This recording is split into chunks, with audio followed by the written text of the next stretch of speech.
wanted to get on today and talk a little bit about the concept of animism as it relates to Iboga, IFS, and healing in the 21st century. And if you've ever heard of Robin Wall Kimmerer and her book Braiding Sweetgrass, it's a concept that she talks about a lot in there, and I think it makes a lot of sense the way that she connects contemporary scientific pursuits to her culture's traditions around animistic beliefs. And address that book specifically, the environment. The book I wanted to flora and have this conversation around a book, but not that book.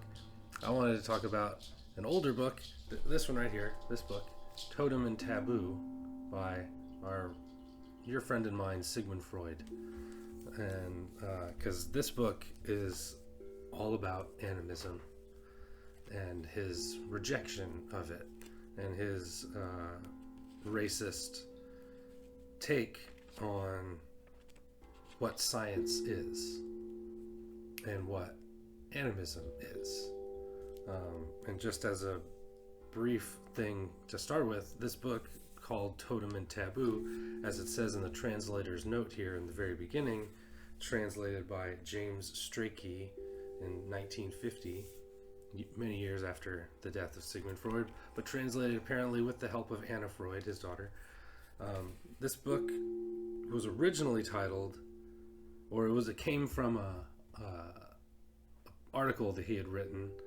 The genesis of this book was 4 different articles that he combined into this book. But the first article he wrote was called "On Some Points of Agreement Between the Mental Lives of Savages and Neurotics." So just as a primer for the kind of racist stance taken by this book, which, racism was just like, in Freud's time, not to give him too much credit here, but for many people, racism was inextricably linked with science, what he calls, what science was to Freud. And so, being racist was not like out of bounds, of course, but it was something that actually had like scientific, merit at this time in the turn of the century, from the 19th to the 20th.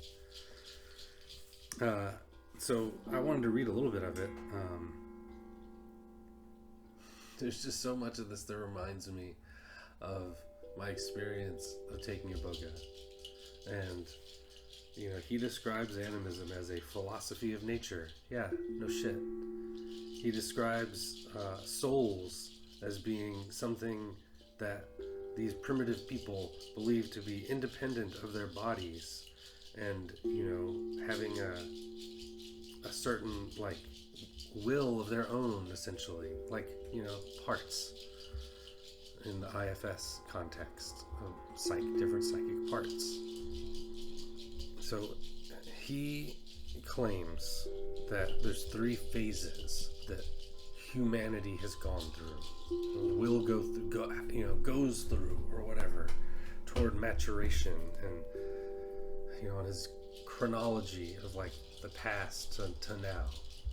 And his view on this is that human beings in prehistoric times, with the savages, have an animistic belief, and then later that becomes religious, and then once we mature, start to see the world as it really is, this is where we develop science.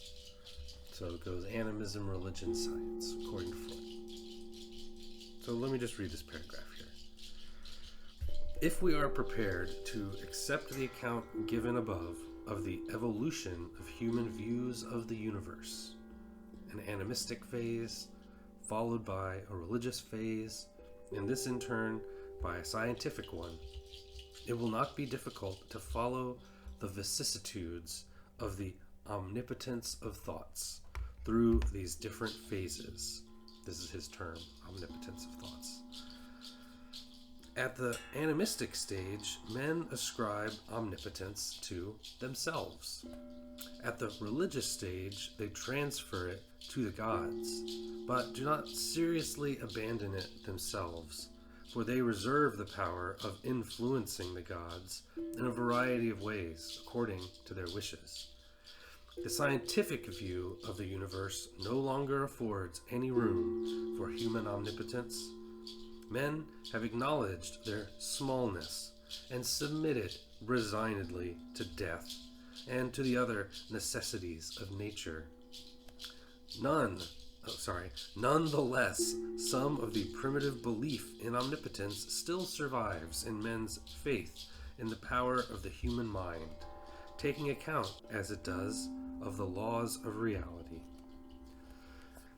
And this is where contemporary psychology is, in my personal opinion, today. Still, the idea that people are mentally ill and need to be diagnosed and then have their symptoms treated is this. It's this idea. The smallness of us. The fact that we have no spirit. The fact that we have no soul. The fact that we have no connection to nature at all. And it's just, this is what we get when we try to separate and segment things like this. And I just, as I was like, I've been wanting to say this for the entire time right now, because this is honestly what to me was so important. One of the things that was so important about my trip to Africa and my initiation with the Bwiti. At one point, because they were speaking French, and my French is not great. I studied French before I went so that I could speak to them, to the people there, because none of them speak English. Very few, that is. And so I was able to converse somewhat, you know. But during the ceremony, there was so much talking, and they were speaking so fast that, like, I honestly couldn't understand much of what they were saying. And the people I was with, all being American as well, like, we were mostly, like, in the dark on what they were saying, whether when they were speaking French or when they were speaking Bwiti, of course. But there was this one guy, because there's a lot of speeches that happen during the ceremony. People get up and make these long-winded speeches about, I'm not entirely sure, to be honest with you. But this guy had clearly taken the time to learn to say a few words in English because he wanted us to hear them. And it was just 4 simple words. And he turned to us and he said, "Bwiti is science, exactly." He looked at all of us and said it. Bwiti is science, exactly. And that is the truth. That is the truth.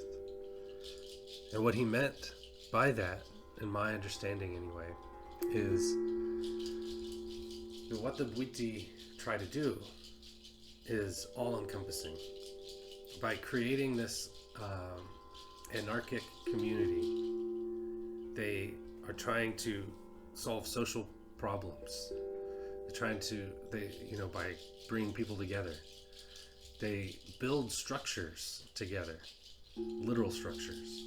They live, in community in some of these structures and worship in some of them and have these initiations in them. They have a, quasi-religious aspect to it. It's not fully religious because it's more animistic, Thank you, Freud. But they're, speaking to ancestors, and the spirits of the Bwiti and ancestors are very present during the ceremony. I mean, I felt the presence of the Bwiti ancestors. I felt the presence of my own ancestors. Spirits are real and among us, and can be addressed, and felt. And so,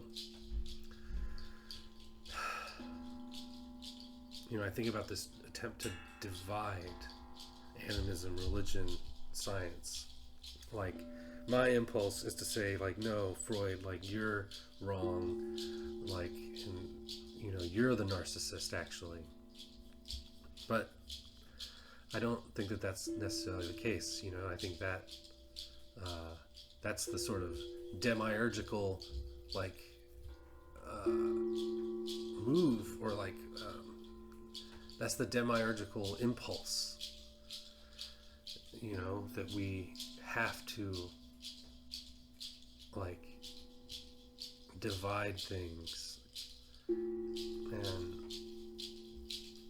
Bwiti doesn't do that. You know, Bwiti is an art, is a science, is an animistic practice. And, you know, the thing that really makes it such an animistic practice is iboga, because iboga is a spirit, but iboga's spirit lives in a plant, and how we interact with that spirit is by eating the roots of this plant. And so, you know, when I get on to these videos and I say, well, iboga wants this, iboga wants that, I think that can be viewed, I know that can be viewed as being exactly what Freud says in here, as being narcissistic. Because I'm saying I know what iboga wants, but I don't know what iboga wants. I don't know what iboga wants. I feel what iboga wants for me. And I have, based on what I feel iboga wants for me, through my interactions with it, my relationships with it, I can infer that iboga wants things from others and for the world, for humankind, and by extension for animal kind, plant kind, for the world. And I believe iboga wants to bring healing to mankind, to have a larger effect on the world around us. And by us, I mean our world and iboga's world. And so, you know, that's why animism is, to me, not just animism, but animism and healing through animistic practices like plant medicine is a direct challenge to the structures of Western colonial thought and what we call science, particularly as it relates to psychology. Because the psychological framework that so many healthcare practitioners who work in mental health, like the framework that they're dealing in, whether they realize it or not, is this. It's still this. It's still the idea of, how there's some points of agreement between the mental lives of savages and neurotics. You know, it's seeing people who are, you know, Freud called them neurotics. Now we say mentally ill or mental illness or whatever. And so, you know, he's saying they're like savages. And what are savages like? Children. You know, that they have this childlike or prehistoric view, detached from reality, because reality is that which we see around us, and there is no other reality. And to claim that there is some other reality is narcissistic, according to Freud. But that's just simply reductive in a way that makes it so that healing cannot happen if you have that view. I'm going to read a little bit more.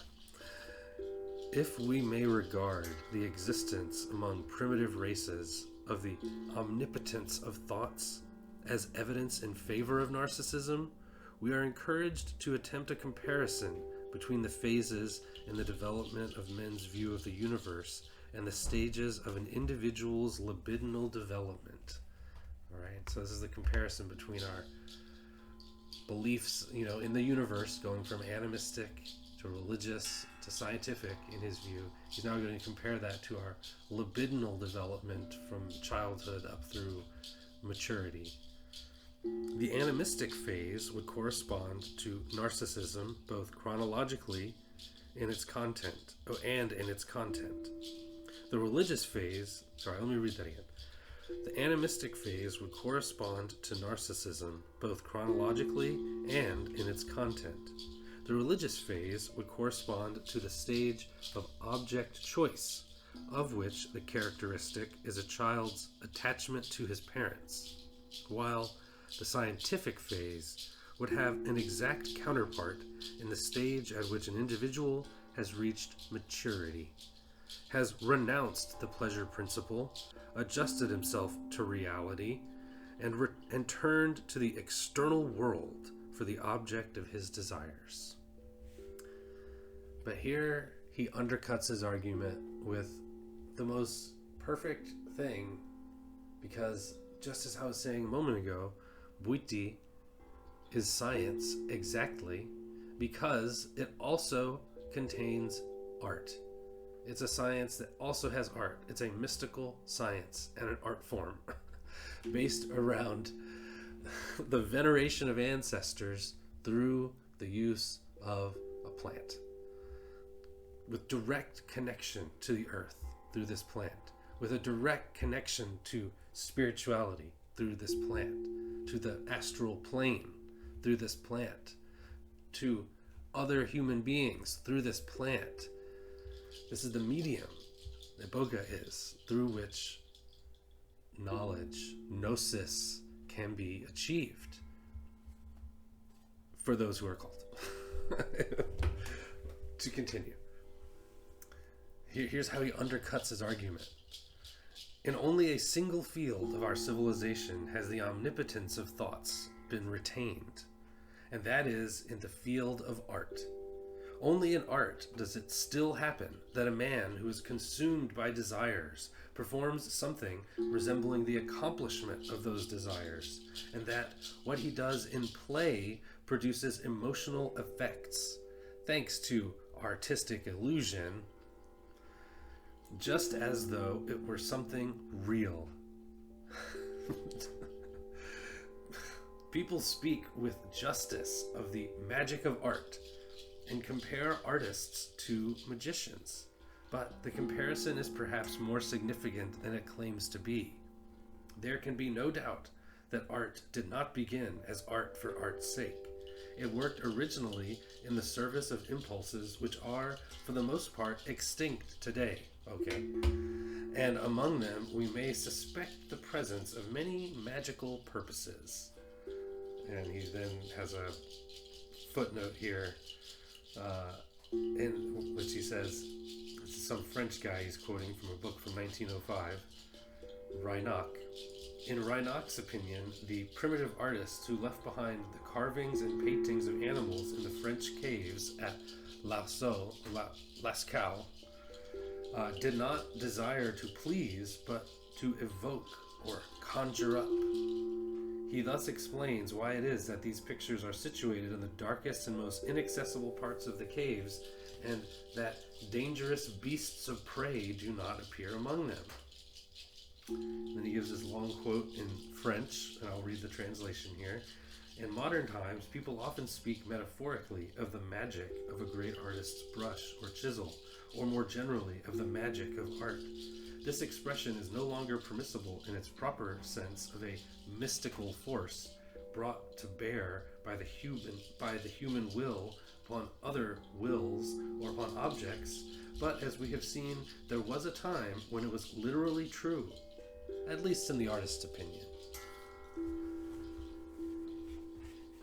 There was a time when it was literally true that art could conjure magical forces, but that time no longer exists. Motherfucker, that time is back. That's what I would say. If you think that time is gone, no, that time is not gone. That time is here with us. That time never left us.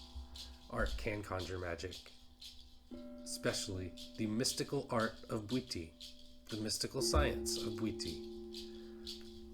And I'm sure other wisdom traditions too, but this is the one that I know, that I'm familiar with. Know is a strong word, but that I know a little about from my experience with the plant and my experience of having been initiated as a member of the Misoko Bwiti, of which I will be eternally grateful. And, you know, this is one of the things, so that's all I was going to read from this book. But just to say that, like, there is a part of me, because I want to connect all of this to both Iboga, which I, of course, talk a lot about, and also to IFS, which is a psychological framework that does allow for mystical and spiritual associations and does assert that the human being has power. So unlike what he says in here, that we're small and powerless and can have no real effect, that is just simply not true. Self-energy, as described by Dick Schwartz, is itself a challenge to this notion put by Western psychology. You know, giving us the great thing that Freud did, in my personal opinion, was give us this notion of the unconscious mind as being a place within us that was separate from our conscious mind. And the great irony of it, you know, of him saying that, like, what was that last thing I said? About how this primitive belief in the omnipotence of thought, you know, shows that, what the hell was it? Oh, here it is. When he talks about how these souls which live in human beings can leave their habitations and migrate into other human beings, that these souls, are the vehicle of mental activities and are to a certain extent independent of their bodies. Right? This is what he says. And then he tells us, okay, that's a primitive belief and our souls don't exist. But we do have an unconscious mind. That's not a soul. And our soul doesn't live there, even though it's a part of us that we can't access and don't understand. But we don't have parts, of course. I mean, he didn't know that idea. We don't have souls. There's no other part of us except for our one singular unitary consciousness and our body, and that's it. And it's like, bro, that is just not true. That is just not true. Like, we are multiple. We have psychic parts. How many? Well, that depends on you, man. It depends on me, you know. And when we get to know our parts, this is what unblending can help us to do, is to see that what we call our personality is actually many sub-personalities, you know. And it was Iboga that showed me that. And I've described this in a previous video, but I'll describe it again. That when I ate Iboga for the first time, it showed me a part. That's what Iboga showed me. It showed me a part that had been doing so much work to try to keep my other parts hidden behind a curtain. He didn't know he was a part either. He thought he was me. And when I showed up in my vision, laying there, eye mask on, having the Iboga provider help give me a guided journey, what they call it. And I went to my apartment and I saw him there sitting at my desk in my bedroom, and he saw me, and he looked just as surprised as I did.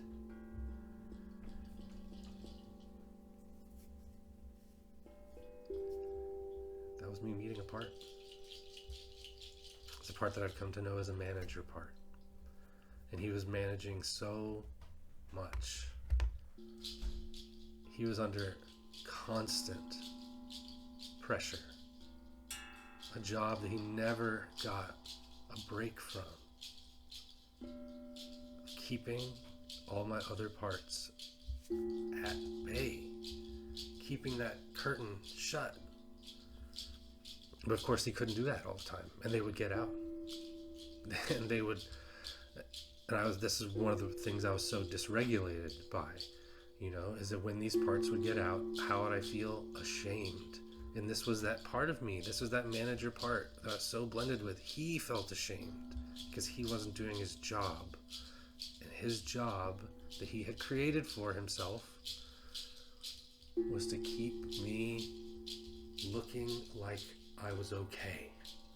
Looking like everything was all right with me. And that I'm, an okay guy. Like, I'm not spinning out. I'm not suicidal. I'm not all the things that I actually was. And then when I got to meet some of these other wounded parts, and I actually got to do some of the unburdening of these parts, it felt like liberation. It felt radically liberating.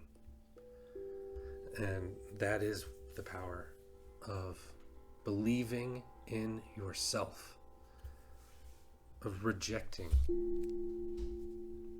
this, rejecting the idea that you are small, that you can have no impact, I'll say that you don't have a spirit, that it really is just what you see in front of you.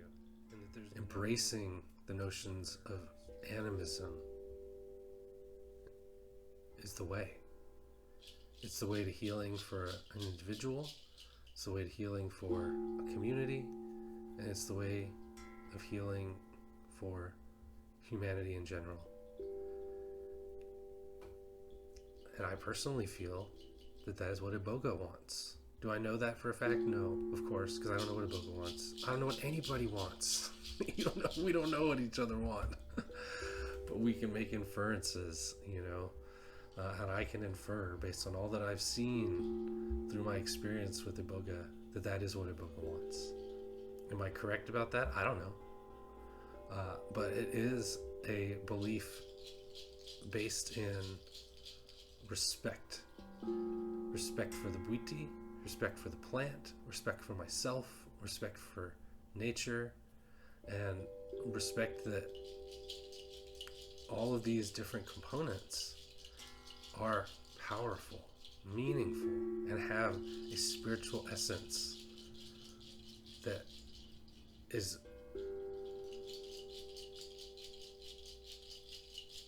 where our intuition lies.